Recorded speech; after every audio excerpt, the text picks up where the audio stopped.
Sir बेशुमार बेशुमार खान तेरे जान सर बेशुमार बेशुमार। अब मैं जिस शख्सियत को दावत देने जा रहा हूं, मैं दरख्वास्त करूंगा सारे दोस्तों से कि वो मुतवज्जो हों। अब मैं जिस शख्सियत को दावत देने जा रहा हूं, एक वक्त था कि पीटीआई का नाम लेने वाले के ऊपर 780 लग जाती थी। पीटीआई के तमाम दफातर बंद हो गए। जो इवन के लोगों ने अपने यूनियन कौंसिल लेवल के ऊपर अपने दफ्तरों में पीटीआई के बोर्ड लगाए हुए थे, वो भी सील कर दिए गए। ऐसी सूरत हाल में एक शख्स को इमरान खान साहब ने जिम्मेदारी सौंपी कि मैं तुम्हें सेंट्रल पंजाब का सेक्रेटरी बना रहा हूं। सेंट्रल पंजाब तुम्हारे हवाले है, पंजाब का ऑफिस तुम्हारे हवाले है। और उस मेरे बड़े भाई, उस मेरे लीडर ने इस मुश्किल वक्त में खान साहब का टाइगर का, खान साहब का सिपाही होने का सबूत दिया और पीटीआई का पंजाब ऑफिस खोला, जो कि मुमकिन ही नहीं था। मैं दावत देना चाहूंगा सरदार अजीमुल्लाह साहब को। मैं सबसे गुजारिश करूंगा कि भरपूर तालियों में उनका वेलकम करें। सरदार अजीमुल्लाह साहब। बिस्मिल्लाहिर्रहमानिर्रहीम। आप सब दोस्त जो यहाँ पे तशरीफ़ लाए हैं, आज आप सब लोगों ने ये साबित किया कि आप लोग खान के सच्चे टाइगर्स हैं।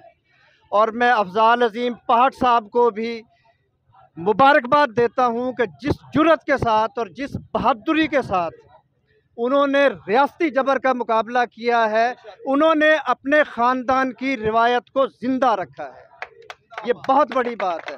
रात इनका घर तोड़ा गया, इनके भाई का दफ्तर तोड़ा गया, उसके बाद आज यहाँ से कारकुन पकड़े गए, उनके बेटे को भी ले जाया गया, लेकिन ये शख्स चट्टान की तरह खड़ा है। मैं समझता हूँ कि खान को ऐसे ही लोगों की ज़रूरत है, यही लोग हैं। मैं सल्यूट पेश करता हूँ। और मैं सिर्फ एक बात बता देता हूँ कि इनके वालिद को ज़ियाउल हक के मार्शल लॉ में भी पकड़ा गया था। जिस तरह आज लोग बयान अल्फी दे रहे हैं, जिस तरह आज लोग बयान रिकॉर्ड करा रहे हैं, इसी तरह उस वक्त भी लोग बयान अल्फी देते थे। तो जब पहाड़ साहब के सामने एक शख्स, एक सरकारी आदमी आया कि बयान अल्फी रिकॉर्ड कराएं, तो बड़े पहाड़ साहब ने, कयूम पहाड़ साहब ने कहा था कि पहाड़ को उसकी माँ ने बयान अल्फी देने के लिए पैदा किया है, ले जाओ, जितना अरसा भी मुझे तहखाने में रखते हो रखो, रख लो मुझे जितना अरसा तहखाने में रख सकते हो, बयान अल्फी नहीं आएगा, खड़ा रहूँगा, इधर खड़ा रहूँगा यहाँ पे। ये जो सारे लोग जा रहे हैं इस रोड पे, वापस आ जाएं भाई साहब, भाई साहब, भाई वापस आ जाएं कंट्रोल कर दो भाई साहब। और ये जो लोग ड्रामे कर रहे हैं, वापस आ जाएं, वापस आ जाएं भाई साहब, वापस आ जाएं। ये दो चार लोग जो यहाँ पे फंस क्रिएट कर रहे हैं, ये अपनी हरकतों से बाज आ जाएं भाई साहब, वापस आ जाएं। अकमल बारी, ये अकमल बारी को भी बुलाएं। यार जो हो गया देख रहे ना, सी ये आदत है कैंट चलने की। पावर की आदत है, ये खुद ही जा रहे हैं। ये माई को वहां से बुला। आप देखिए। अच्छा, तो अफजाल अजीम पहाड़ साहब के वालिद अब्दुल कयूम पहाड़ साहब ने कहा कि बयान हल्फी नहीं दूंगा, तहखाने में 10 साल रखना 10 साल रख लो, 20 साल रखना 20 साल रख लो। उसी खून का असर है। घर तोड़ दिया, दफ्तर तोड़ दिया, बेटा अरेस्ट हो गया, लेकिन खड़ा है। और मैं आप सबको ये बताता हूँ कि खान अपनी ज़ात के लिए जेल में नहीं गया।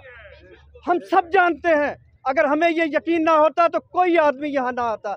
हमें यकीन है वो कौम के लिए जेल में है, वो इस मुल्क को लुटेरों से बचाने के लिए जेल में है। हम सब जानते हैं कि करप्ट लोगों का टोला जो इकट्ठा हुआ, 16 माह में इस मुल्क का क्या हशर कर दिया उन्होंने। हम सब जानते हैं कि जिस तरह कौमी मुजरिमों को सरपरस्ती में, सरकारी प्रोटोकॉल में शाही किले में उतारा गया, इससे शर्म वाली बात पाकिस्तान की तारीख में कोई नहीं थी।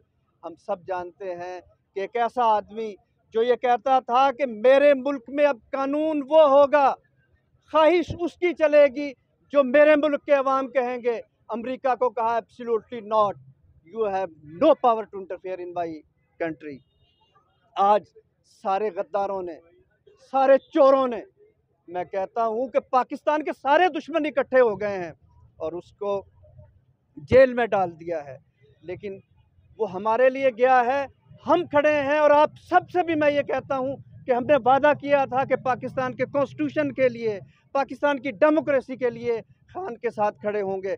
तो आज सबसे आपसे मैं कहता हूं कि अपना वादा याद करें, निकलें बाहर।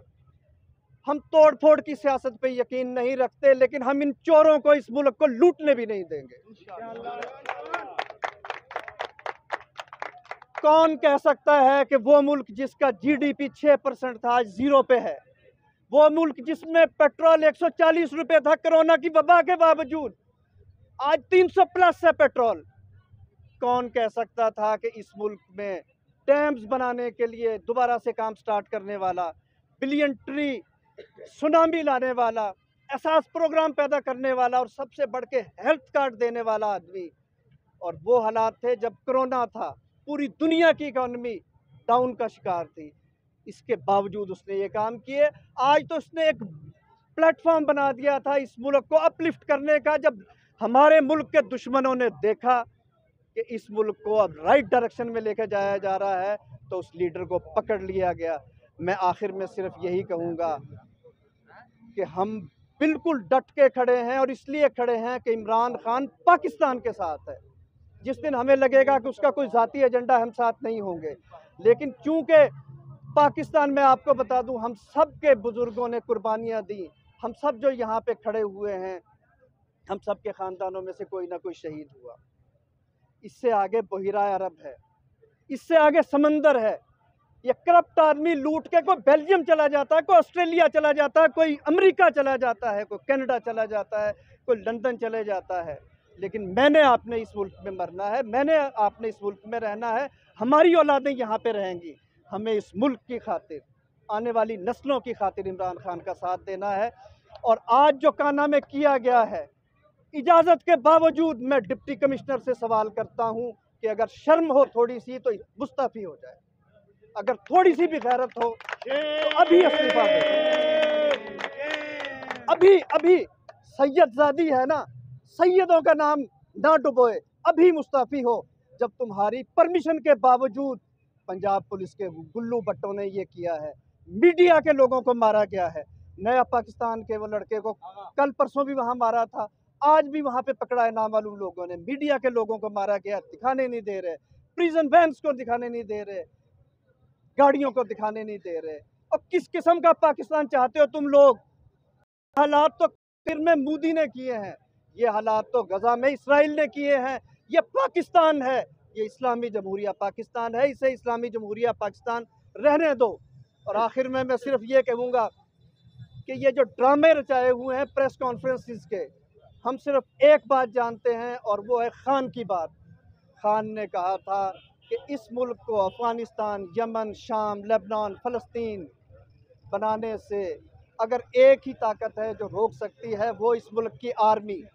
हम एक मजबूत आर्मी चाहते हैं, लेकिन ये भी चाहते हैं कि आर्मी अपने कॉन्स्टिट्यूशनल रोल में रहे। आर्मी का सियासत में कोई हक नहीं इंटरफेयर करने का। हम किसी की मुदाखलत बर्दाश्त नहीं करेंगे। ये मेरा हक है, ये मेरे वालिद के, आप सबके वालिद के वोटों ने फैसला किया था कि बड़े सगीर डिवाइड होगा, पाकिस्तान बनेगा, में एक मुल्कों के लिए मुल्क बनेगा। जिंदाबाद, जिंदाबाद। जब वोट से मेरे से ये मुल्क बना है, तो मेरे वोट की ताकत को कोई ताकत नहीं छीन सकती। मेरा वोट डिसाइड करेगा कौन इस मुल्क में हुकूमत करेगा, मेरा वोट डिसाइड करेगा कौन इस मुल्क पे आके और इस मुल्क के लोगों के मसाइल हल करेगा। आखिर में मैं काना के लोगों को, पहाड़ साहब को, इनकी सारी फैमिली को खराज तहसीन पेश करता हूँ।